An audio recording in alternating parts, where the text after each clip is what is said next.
Economists were reminded of something that those who remember the 1930s depression had all known. Markets are unstable and could be driven by contagious fear as well as unfounded optimism. Economists were also reminded, as governments refinanced and part nationalised the financial sector, of the need for government itself. It was not only the crisis in the banking sector that was raising questions about the limitations of markets. Since the 1980s and 1990s, both the ex-communist countries of the Soviet bloc and China had enthusiastically embraced unfettered markets as they moved away from an economic system based on central planning. Somehow the lesson learned was that for the people who were taking decisions, that the market could do fine, thank you very much, we don't need any other support. The total copybook case of that, of what not to do, is China.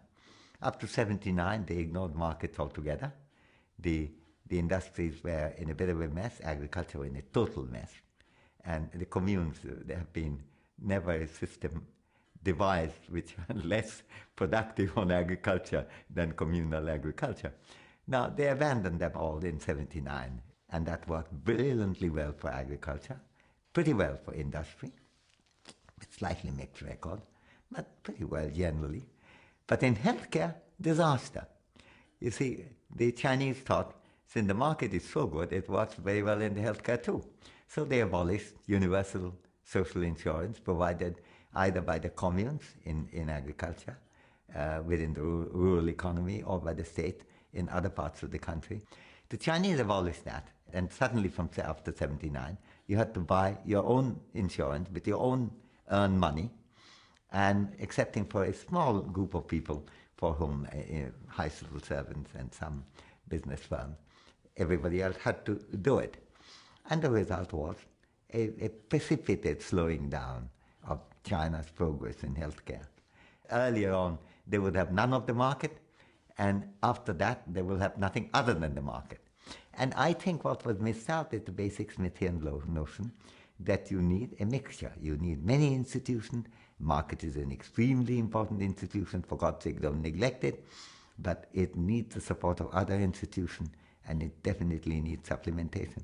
The marketisation of the Chinese economy starkly illustrated the inappropriateness of market provision of services such as healthcare.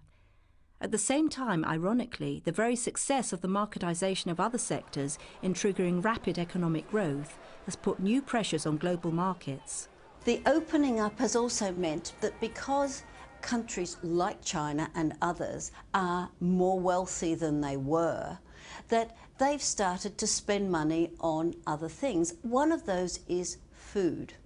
And going forward, the thing about food is that it's not that they don't want to consume the basic vegetables and rice and that sort of thing. They want protein-based diets, just like the West.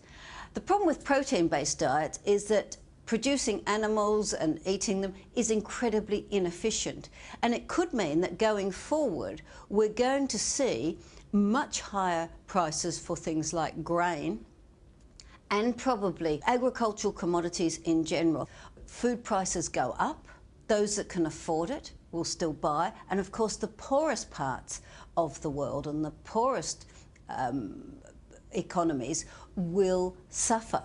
The failure of the market to allocate food fairly, rather than an overall shortage of food, lies at the heart of the intermittent food crises of the early 21st century and illustrates how individual self-interest can operate through markets to generate instability and inequality. The market is an allocator of resources. Is it a good allocator of resources?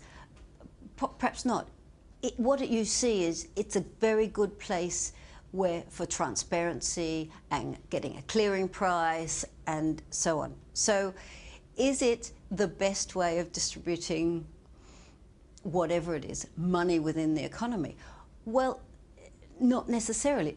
You have a price, but the distribution of goods, it doesn't mean that it's fair. One of the great failings of the global economy of the last 2 decades is the way that it's seen a continuing maldistribution, a negative redistribution of wealth from poor to rich. in the 1980s, which was known in human development circles as the lost decade of development, for every $100 worth of global economic growth, about $2.20 found it to that proportion of the population living under $1 a day, the absolute poor. In the 1990s, the decade in which we had this kind of long chain of UN conferences setting up the Millennium Development Goals, the share of the poor in that notional $100 worth of global growth had shrunk to 60 cents. So we've ended up in a bizarre situation in the global economy under neoclassical nostrums where to get ever smaller slivers of poverty reduction has required ever more overconsumption by the already rich. The final challenge to the supremacy of the market is posed by the environmental crisis. Climate change is perhaps in the long term the most serious element of the triple whammy hitting the global economy. One fundamental problem is that whereas markets work on the basis of private ownership, the environment is a public good. Climate change is a very good example because you're dealing with the ultimate public good. It's an atmosphere which is convivial to human society.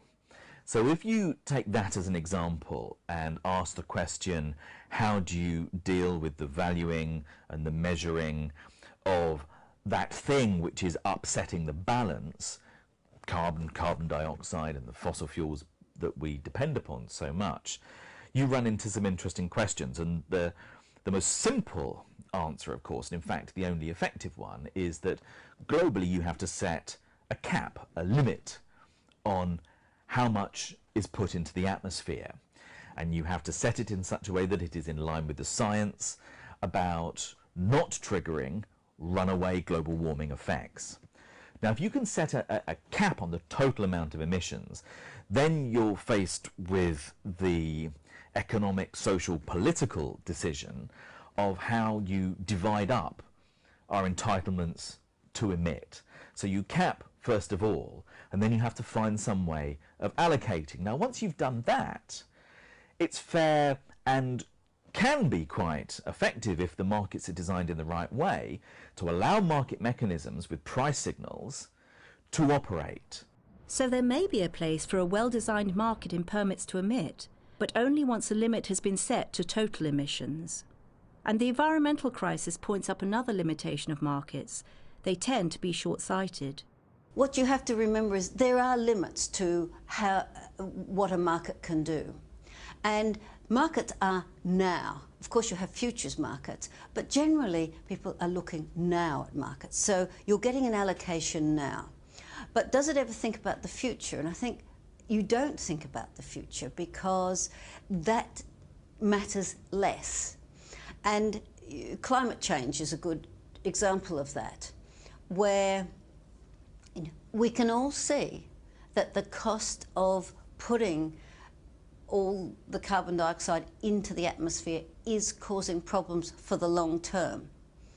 But we haven't increased, no matter what the schemes put forward, we haven't increased the price of carbon to the extent that we've sort of made people actually really stop putting that carbon into the air.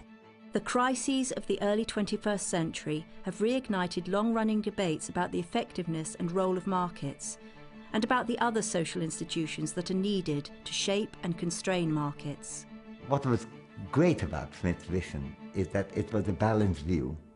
It placed market in a complexity of institutions. It gave market its due, and it's very important because a lot of people didn't, and it actually at the same time established why it needs the help of others, why markets are as good as the company it keeps. And that requires other institutions to be developed to support the market economy and to go beyond it and sometimes to negate the market economy, and very importantly, to discipline the market economy.